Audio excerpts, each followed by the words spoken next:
Assalamualaikum warahmatullahi wabarakatuh.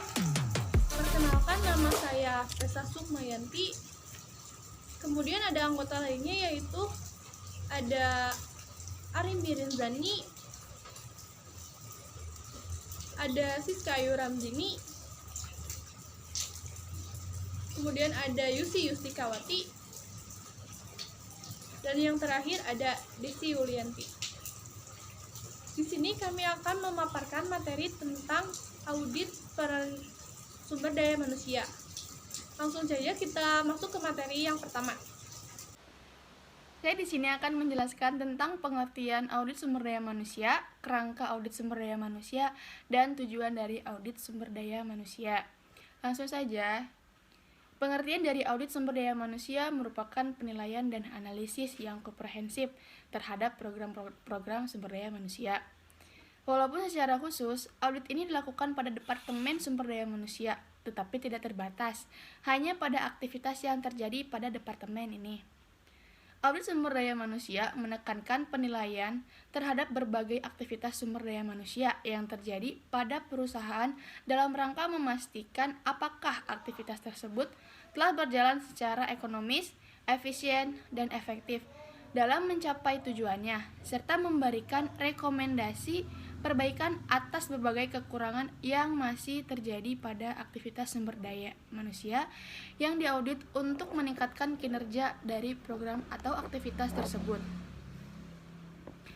Audit sumber daya manusia membantu perusahaan meningkatkan kinerja atas pengelolaan sumber daya manusia dengan cara yang pertama, ada menyediakan umpan balik nilai kontribusi fungsi sumber daya manusia terhadap strategi bisnis dan tujuan perusahaan.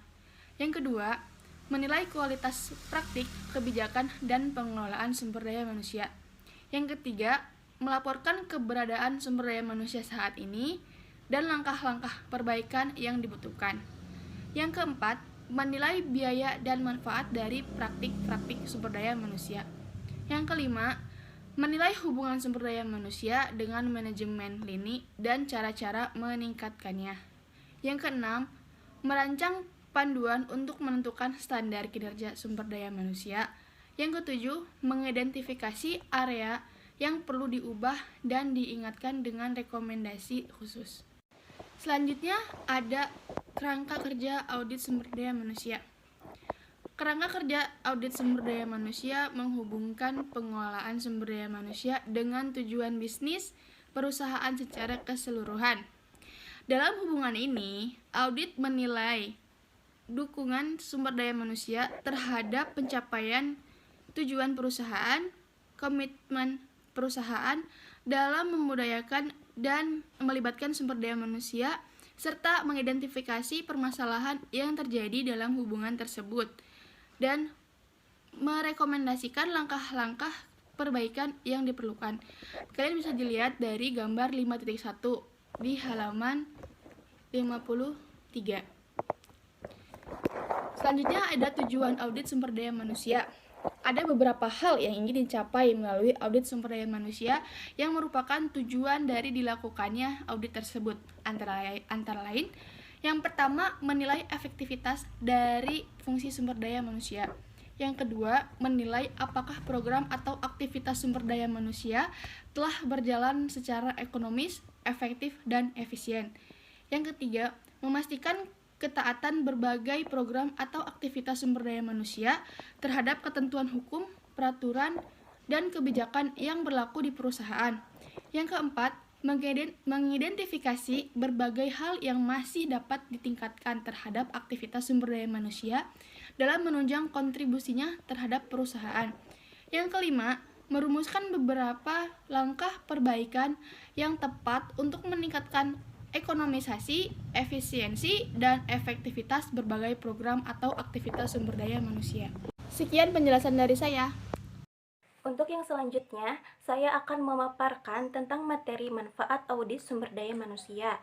Menurut William B. Werder Jr. dan Kate Davis menyebutkan beberapa manfaat dari audit sumber daya manusia yang terdiri dari Pertama, mengidentifikasi kontribusi dari Departemen Sumber Daya Manusia terhadap organisasi.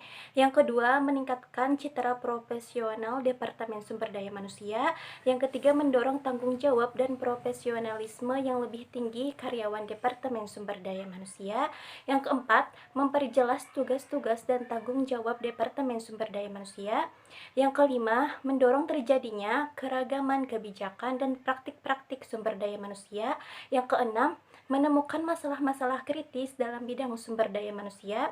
Yang ketujuh, memastikan ketaatan terhadap hukum dan peraturan dalam praktik sumber daya manusia.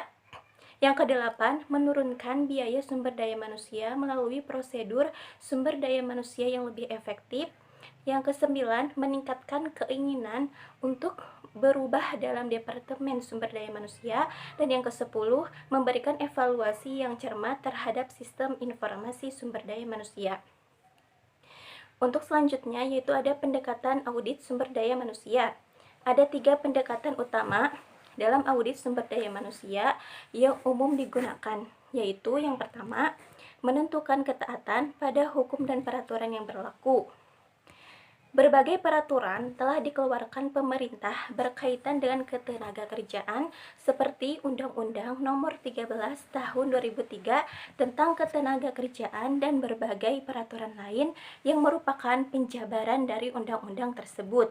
Peraturan ini mengatur tentang hak dan kewajiban perusahaan terhadap tenaga kerja dan pemerintah sebagai pihak pemberi kerja, serta hak dan kewajiban tenaga kerja terhadap perusahaan sebagai pihak yang memberikan jasanya kepada perusahaan, dan bagaimana kedua belah pihak sama-sama menjaga hubungan yang harmonis sehingga tujuan karyawan dan perusahaan dapat tercapai dengan baik. Yang kedua, yaitu mengukur kesesuaian program dengan tujuan organisasi. Keselarasan tujuan Departemen Sumber Daya Manusia mulai dari tujuan para karyawannya sampai tujuan berbagai program yang ditetapkan pada departemen ini dengan tujuan perusahaan secara keseluruhan harus menjadi pertimbangan utama dalam penyusunan rencana di Departemen Sumber Daya Manusia. Adanya keselarasan tujuan akan menjadikan aktivitas organisasi berjalan seirama dalam mencapai tujuan perusahaan secara keseluruhan. Di samping itu, hal ini juga dapat menghindari benturan antara bagian yang ada, yang dipacu oleh kebutuhan jangka pendek masing-masing bagian berdasarkan ego sektoral masing-masing. Yang ketiga, yaitu mengukur kinerja program. Untuk mencapai tujuannya, fungsi sumber daya manusia menetapkan berbagai program sebagai implementasi rencana yang telah ditetapkan. Penilaian ditekankan pada ekonomisasi, efisiensi, dan efektivitas program dalam mencapai tujuannya.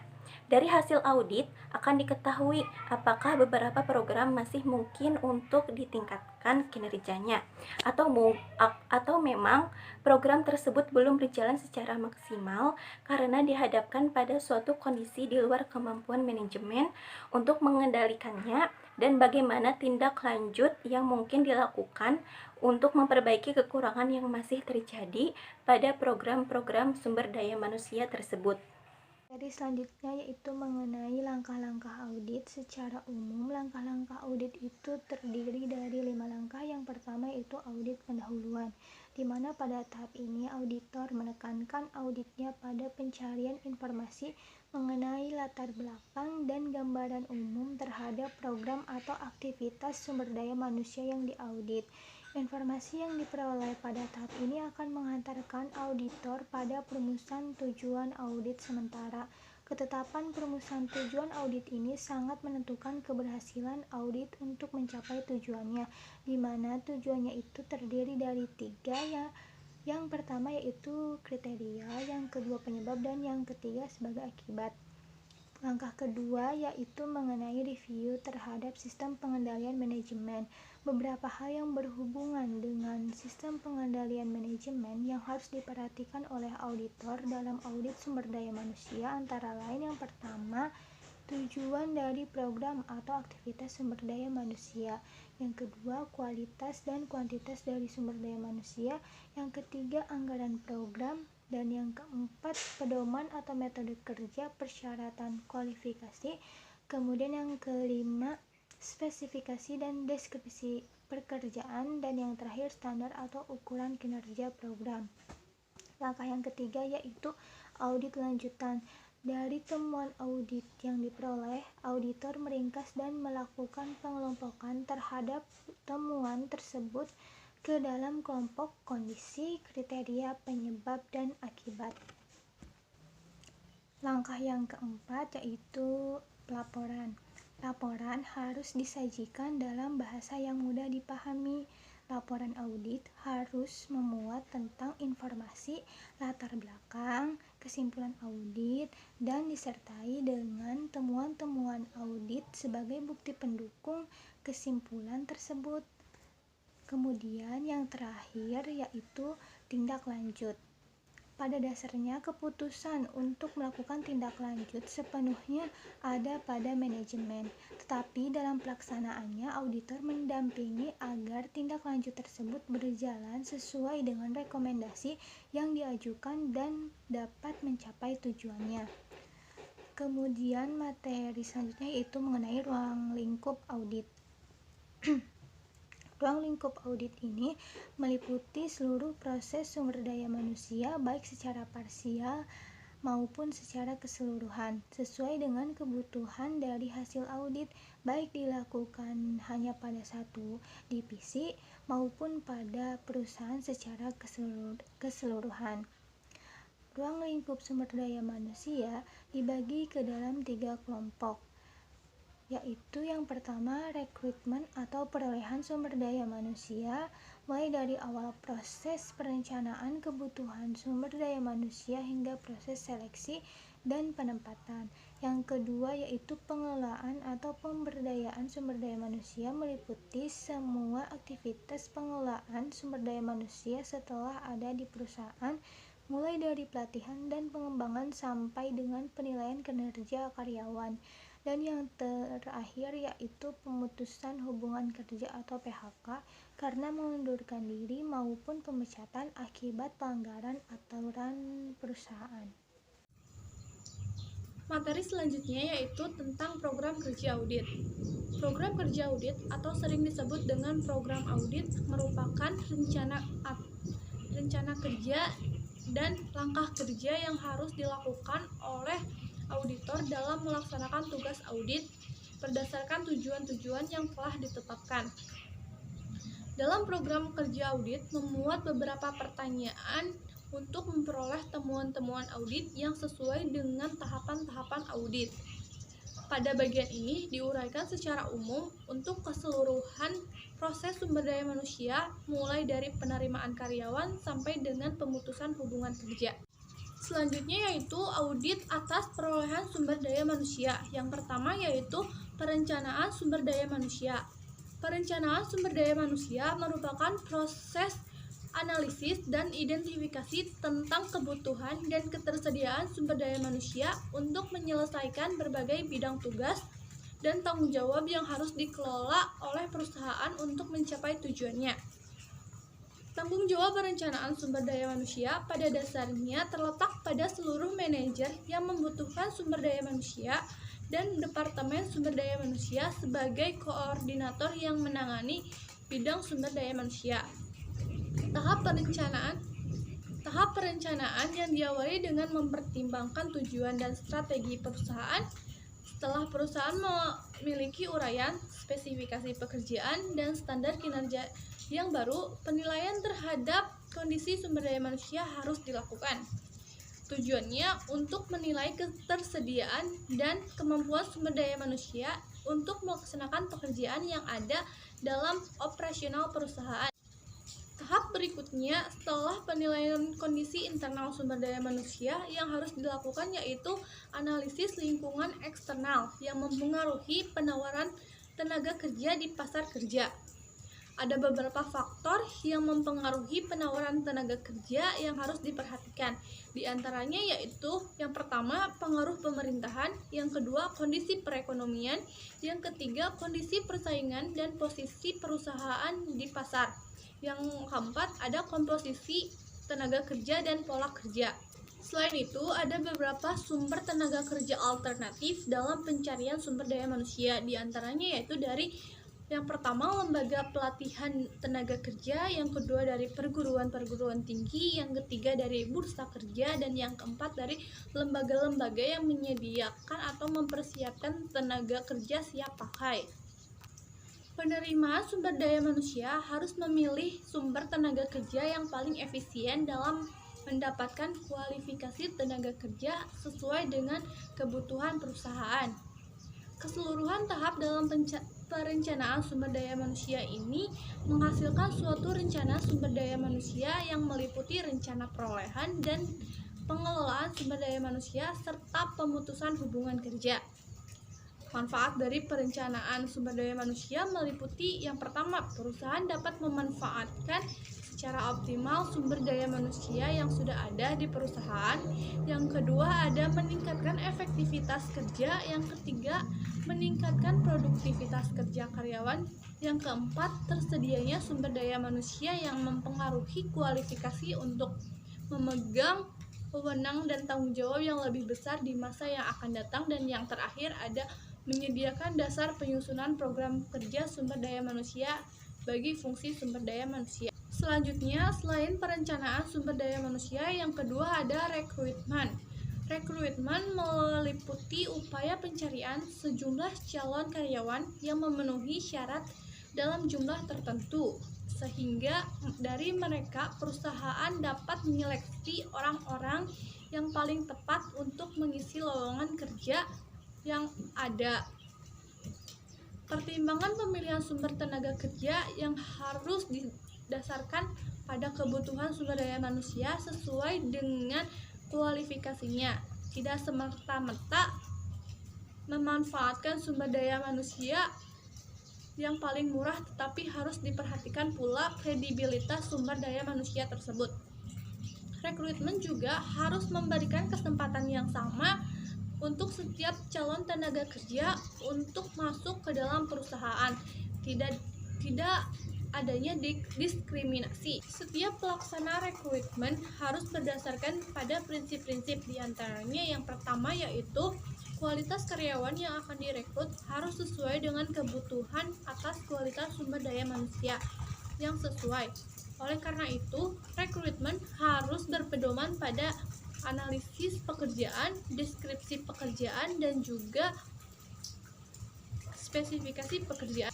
Yang kedua yaitu jumlah karyawan yang diperlukan harus sesuai dengan pekerjaan yang tersedia. Yang ketiga, harus dilakukan dengan biaya yang paling minimal atau ekonomis. Yang keempat yaitu perencanaan dan keputusan-keputusan strategi tentang rekrutmen. Yang kelima, fleksibel, dan yang keenam yaitu pertimbangan-pertimbangan hukum. Kemudian selain adanya perencanaan sumber daya manusia, rekrutmen, dan yang ketiga ada seleksi dan penempatan. Seleksi adalah proses mendapatkan dan menggunakan informasi mengenai pelamar untuk menentukan siapa yang harus diterima dan menduduki posisi jangka pendek dan jangka panjang. Sementara penetapan adalah berkaitan dengan pencocokan seseorang dengan jabatan yang akan dipegangnya. Pada proses seleksi yang efektif harus berjalan secara akurat, artinya yaitu dapat memprediksi kinerja pelamar. Yang kedua, adil, yaitu artinya tidak terjadi diskriminasi. Dan yang ketiga yaitu meyakinkan, artinya orang-orang yang terlibat dalam seleksi yakin akan manfaat yang diperolehnya. Sekian presentasi dari saya. Selanjutnya akan dilanjutkan dengan pemateri selanjutnya. Materi yang akan saya sampaikan yaitu audit atas pengelolaan sumber daya manusia dan audit atas pengurangan sumber daya manusia. Materi pertama yang akan saya sampaikan yaitu audit atas pengelolaan sumber daya manusia. Pemberdayaan karyawan harus menjadi fokus dalam pengelolaan sumber daya manusia. Pemberdayaan sumber daya manusia pada dasarnya memberikan kesempatan kepada karyawan untuk mengambil keputusan dan memegang tanggung jawab yang lebih besar baik secara pribadi maupun kelompok dalam mengelola pekerjaannya. Kemudian audit atas pengelolaan sumber daya manusia ini dibagi ke dalam 6 bagian. Yang pertama pelatihan dan pengembangan karyawan, yang kedua perencanaan dan pengembangan karir, yang ketiga penilaian kinerja, yang keempat kompensasi dan balas jasa, yang kelima keselamatan dan kesehatan kerja, yang keenam kepuasan kerja karyawan. Kemudian yang pertama pelatihan dan pengembangan karyawan. Pelatihan dan pengembangan karyawan bertujuan untuk meningkatkan kemampuan sumber daya manusia dalam melaksanakan tugas dan tanggung jawabnya, baik saat ini maupun di masa yang akan datang.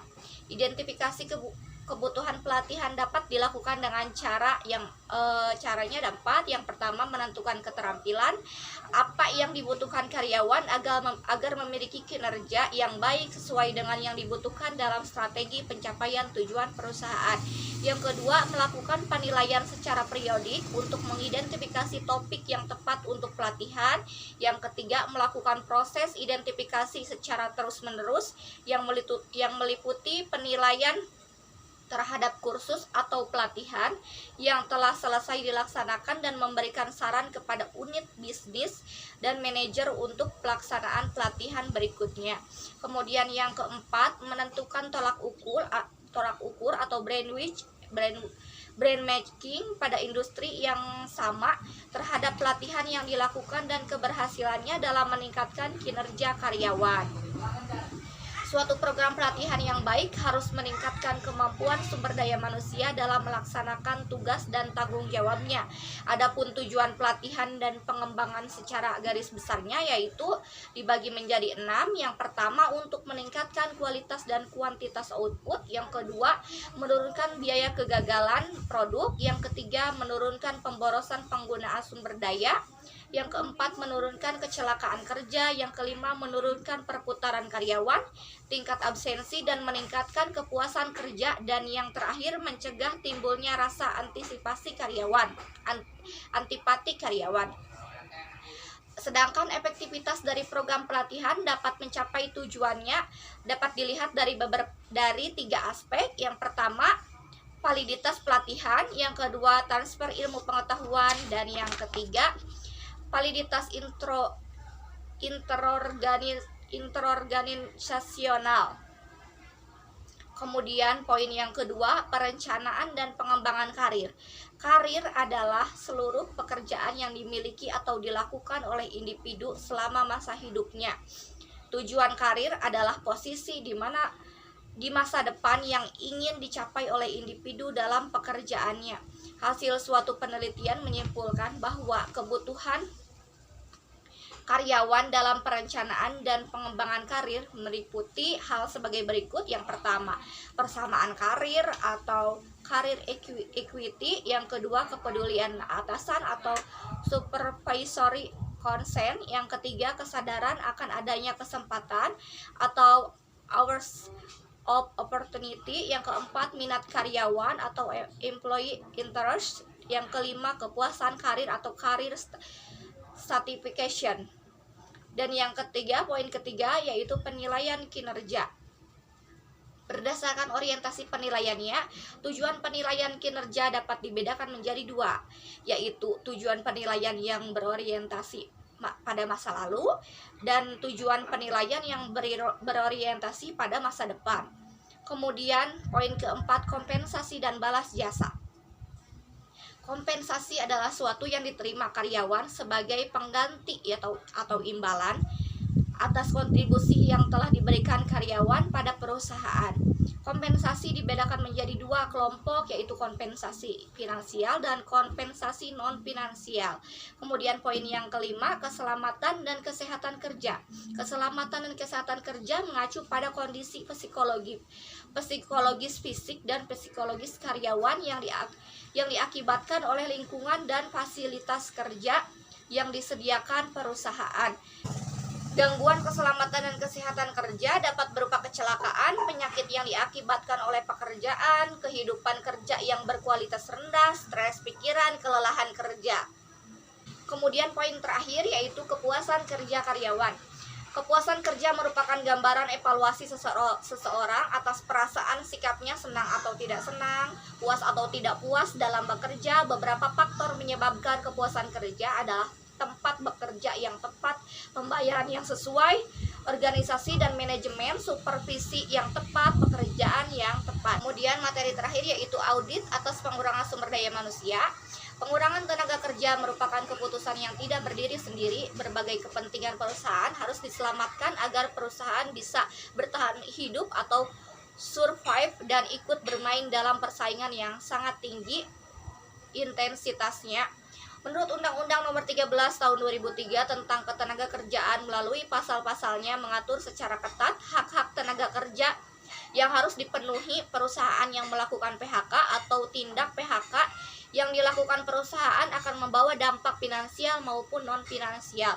Dampak finansial berhubungan dengan kewajiban perusahaan untuk membayar pesangon dari tenaga kerja yang di PHK, sedangkan dampak non-finansial yang lebih berhubungan dengan citra perusahaan di mata masyarakat atau pelanggannya.